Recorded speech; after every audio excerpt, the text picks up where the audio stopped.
Hello everyone, and this is my second rapid game. And I played this game against somebody that I found on the ChessDojo Discord server. And I would highly recommend that Discord for anyone who's looking for training partners or just looking to play people in general. And so what I'll be doing is I'll be explaining my thoughts both during the game and then uh, as well as showing the some of the mistakes that I made. Cool. So to get started, so this was, e4, e5, and this was the first 45-30 game that I've ever played. And for this reason, when he played knight c6, I was thinking between bishop b5 and bishop c4, but I went for bishop c4 just because I really want to master bishop c4 before I kind of delve into like bishop b5. And like coaches just tend to like teach bishop c4 before bishop b5 anyway. So that was that. And then here it was very interesting. So he played the four knights defense, or the two knights defense. And here, knight g5 is the main move. And here after d5 and he takes d5, the main move here is knight a5. However, what my opponent did here is he played bishop uh, e5. That was a mistake on my part. So he played bishop c5. And what he was trying to do is he was trying to do the Traxler. And the Traxler, for those of you who don't know, so actually, and I have all my analysis here, and you can access this through the link in the YouTube description, is so the Traxler is bishop c5. And then if white now has two moves, either bishop takes f7 or knight takes f7. Bishop takes f7 is a little bit safer, and I think like it's easier to play. And I want to say Stockfish prefers it a little bit more. But after this, the main move is bishop takes f2, and here white has two options: either go king f1, which Stockfish actually recommends more than king takes f2, but both of these moves are playable. But anyway, I think my opponent just mixed up the move order. And here, during the game, I wasn't sure if this was a blunder or not. Like I was pretty sure it was a blunder, but I was in the back of my mind, I was thinking this might be theory, maybe not. But anyway, so I take it, and here, so again in the Traxler, there's two main lines. There's either king f1 or king takes f2. Here, I was really going through both lines. I ultimately decided to go with king f1 because I thought it was the better move, which it is like in the normal Traxler. However, here a Stockfish prefers king takes f2 versus king f1, and I think, and here I actually like Stockfish's choice more. The reason why I played a king f1 is because I wanted to. So if I take this bishop, black can do two things. He can either win the bishop back, and like basically, after I move the king, he can take my bishop, and then now I'm only up a piece. However, I am still up a piece, which is a huge thing. But so I should still have the advantage here. And then the other move that can be played after king takes is knight here. And what's actually really interesting, like if I show the lines here, is if I play king g1, for instance, trying to tuck my king to safety, it's just made after queen king d4. Like there's just like nothing I can do to stop that, which is pretty funny. And another thing is if I go king f1 here, black has this little fork, and he's forking my king and queen, right? So if I take the knight, because I kind of have to, he wins my queen. So it's kind of interesting, like because during the game, I was actually more scared of this knight g4 line than this queen d4 one, and that's partly why I decided to play king f1. But if I do decide to take, the best move um, here after yeah, king e1 and queen takes. So king after king e1, like white's just fine. White can just play king queen f3. Threaten this check. Well, this check, and then after white castles, like I can or after black castles, I can get my pieces to well, here I can't go d3 because that hangs the bishop. But overall, like just you can just kind of see from the board, um like it's just a little bit easier for white to play. So I did not see this idea during the game. At this point, um, kind of after just like king takes, and over here I just kind of edited my analysis, and I was a little bit scared of this knight, but it turns out there was nothing I should have been scared of. So here I also wanted to keep this pressure on f7, so that's another reason why I decided to play king f1. But I think if I play king f2, it just kind of we simplify the game a little bit more quickly, and therefore, I think practically speaking, it's a little bit of a stronger move. But anyway, so here again, so Black decides not to move the bishop because they're threatening this fork. So he castles here, and then here I was a little bit scared because the thing is, even though Black's up a piece, and let me turn this off, and or white is winning, I do have to be careful as white because like Black's pieces, they're like Black is ahead in development. My king is weak. If I'm not careful, I can get into trouble. And as you'll see, that is what happens in the game. So here, I just wanted to get as developed as quickly as possible. So I was thinking, D3 or Queen E2. Here, I never was really considering taking this pawn because if I take this Black bishop is suddenly on a fantastic diagonal. And also, if Black does choose to take this way, these pawns are doubled and they're kind of a weakness. And again, the priority here is development, so I really didn't give a crap about this pawn. So I play a queen e2. D3 was also playable, and then he moves the bishop back. Very logical move. And here, I decided to play d3, just to protect this knight, and also in case Black ever decides to push e4 to kind of have more control over that square.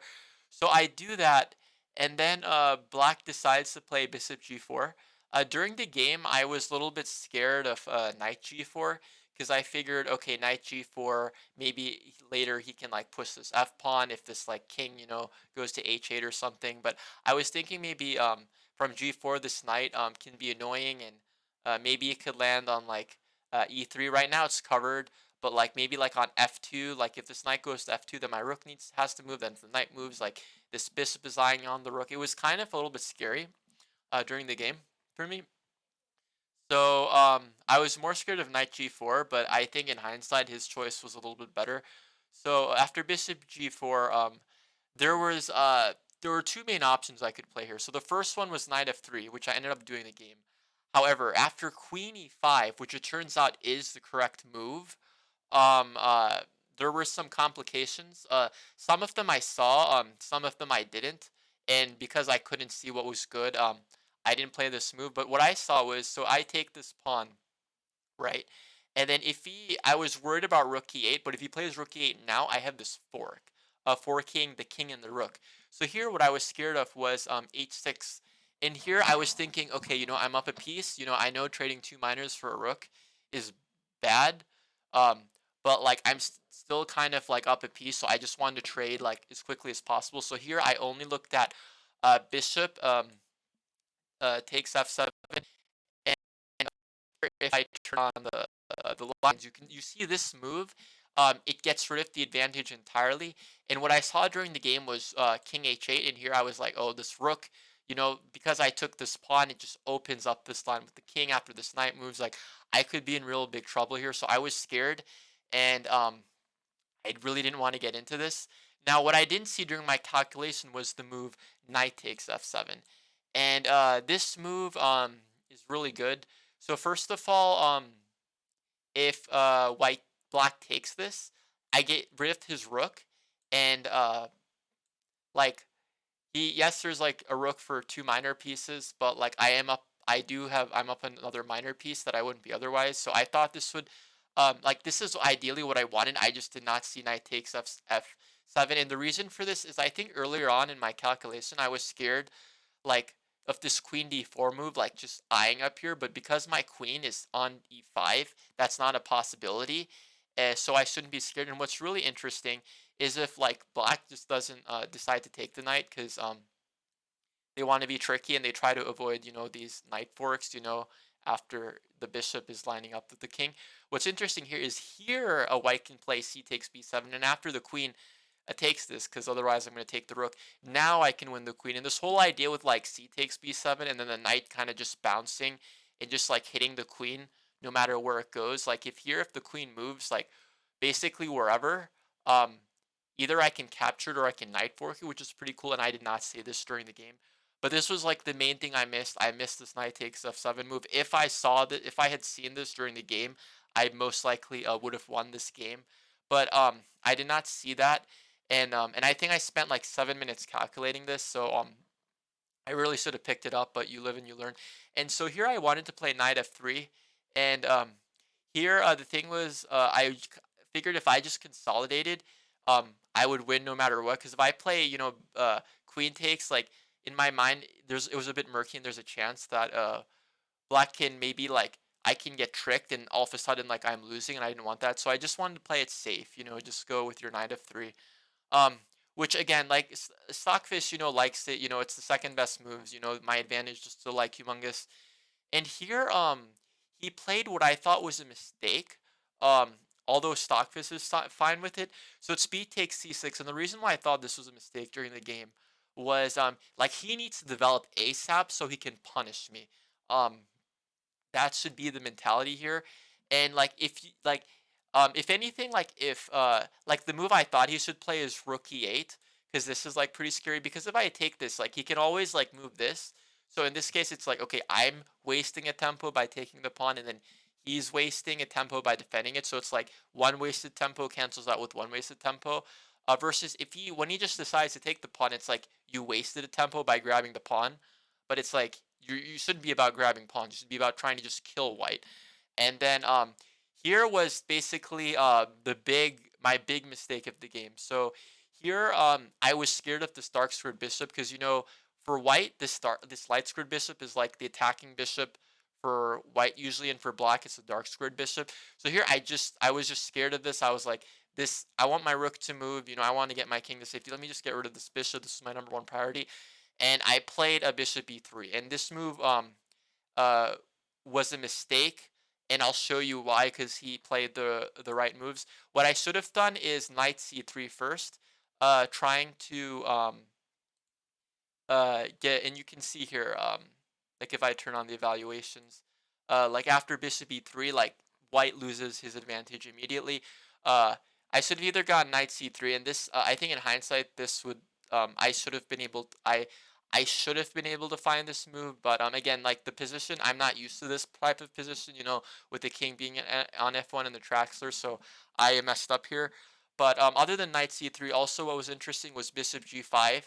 And this move surprised me, because it's like bishops are better than knights, right? But it turns out, if I play bishop g5, this applies like this pressure that I'm applying here kind of prevents black from ever going e4, because if he goes e4, I can like take this, and then like now the pawn's weaker. So one of these two moves would have kept the advantage. However, I played bishop e3, and from here on out, um, my opponent played a very good game. So he played e4, and during the game, before I played bishop e3, I saw e4, and I was a little bit more scared of e4, the move before.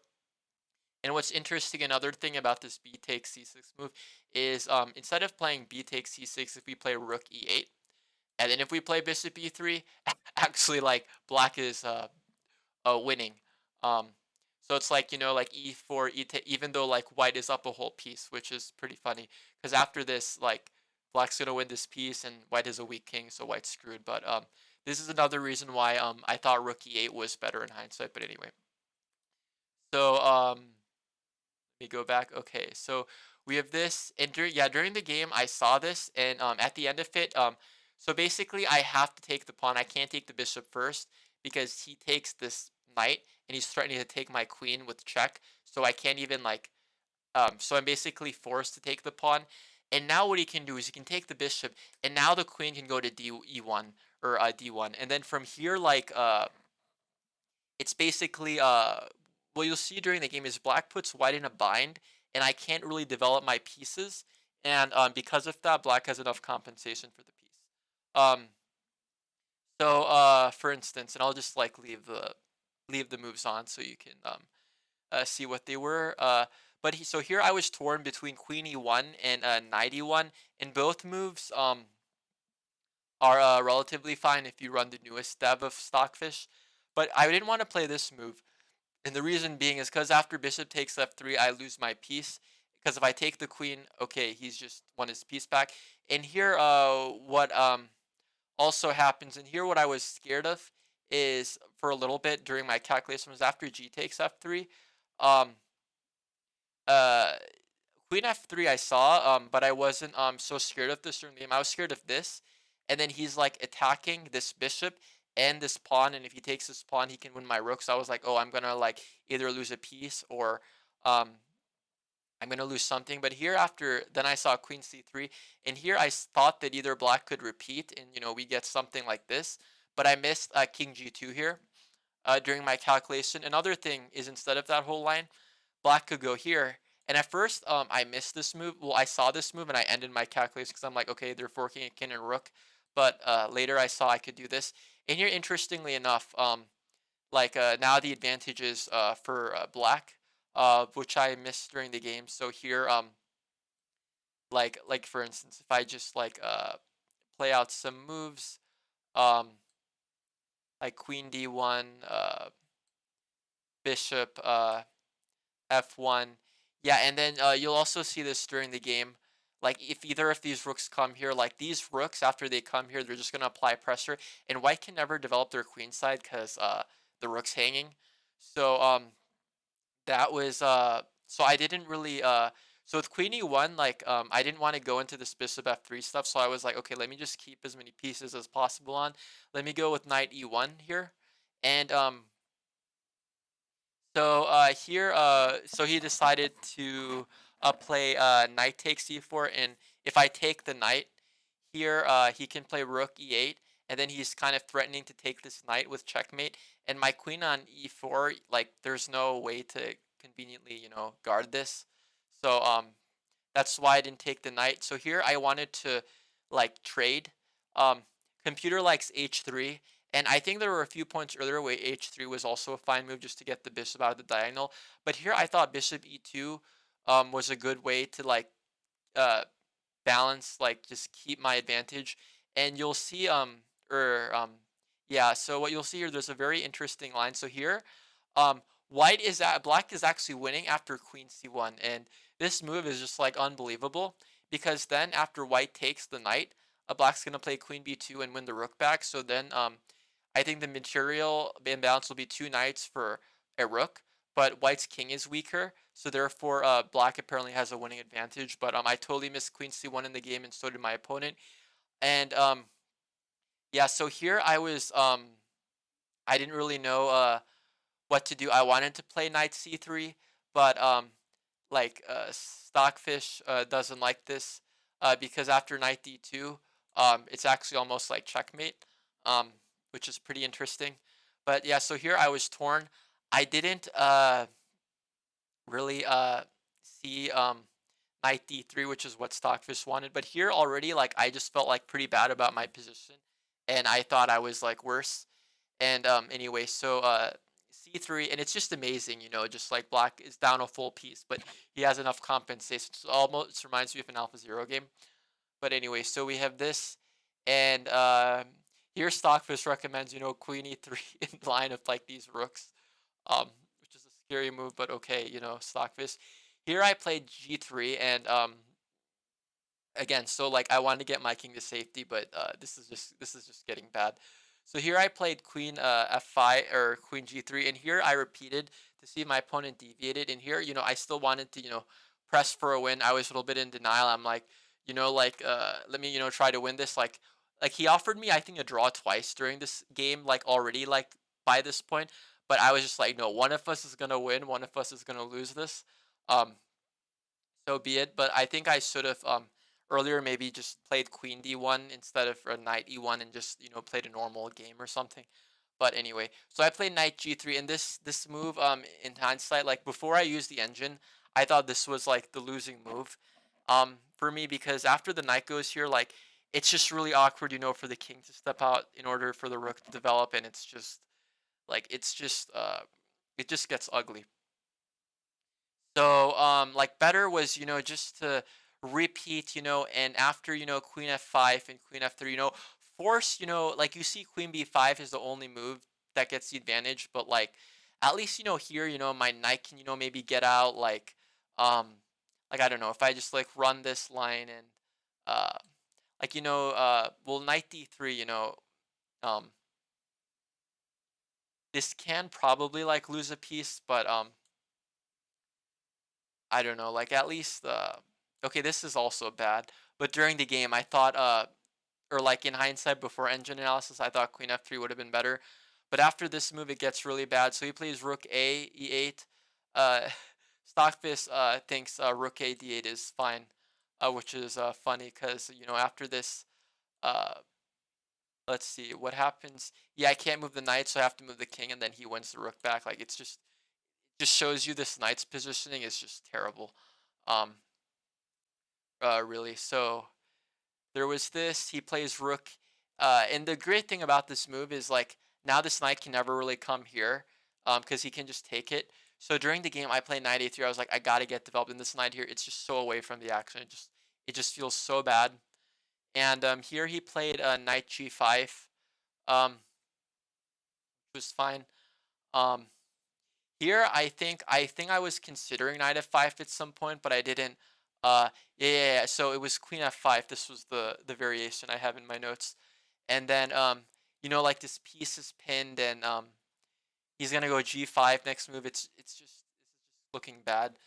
So knight a3. He goes here, and then here I wanted to get this rook in and just trade pieces. 'Cause I figured if I trade something, maybe I'll have a chance to hold. So I go queen f1 here, and then he goes this here, and believe it or not, this move is it's threatening knight h3 or knight over here, and then it's just getting real bad. So if I just like make like a nothing move, just to I don't know, just to show what happens. So yeah, so black can just like this is just checkmate. Like it's pretty funny. So anyway, I decided to go here. I was thinking, let me stop this knight from coming to f3 and do something. But here, he gets his rook into the game, and here I was feeling the pressure. I was like, let me just try to trade something. So I go here, and here during the game, um, I saw on my opponent's move he could go knight h3 and just kind of like win my queen that way. Cause like for instance this, that, and then he can play uh like I think both of these moves might work, but this move is a little bit more accurate. So here if he ever blocks it, I can still take it, and then after this, this is just bad. But my opponent found uh he just took the pawn. I don't know if he saw that. But here I was like, okay, this gives me a chance to maybe trade queens. Like I just want to trade queens ASAP. But actually, this allows my opponent to checkmate me, and you'll see this. So he can even play knight h3 right away, which is yeah, and this is very similar to what happened in the game. But he decided to just take my queen, and when he played this, I was like, wait, what are you doing? Like this is what I want. But then afterwards, I was like, oh, okay. Then I saw the checkmate, and that's how the game ended. So overall, it was a really interesting game. It was a fun game in the sense that like very rarely like do you see game like do I ever play games where one side is like down a piece but like they're like losing. Like black just had a lot of compensation. It was a really good learning experience, but yeah, overall a fun game, and I'd recommend again this Chess Dojo Discord.